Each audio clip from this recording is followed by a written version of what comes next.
টাকা মানে একটা ঘরে আলাদা রকম আমি মনে বলে আপনার মুখটা কালো করে থাকি, এটা কেন হবে? এটা তো করা উচিত না।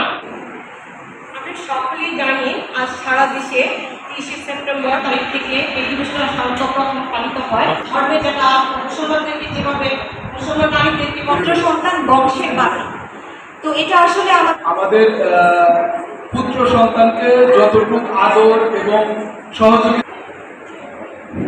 বিসমিল্লাহির রহমানির রহিম।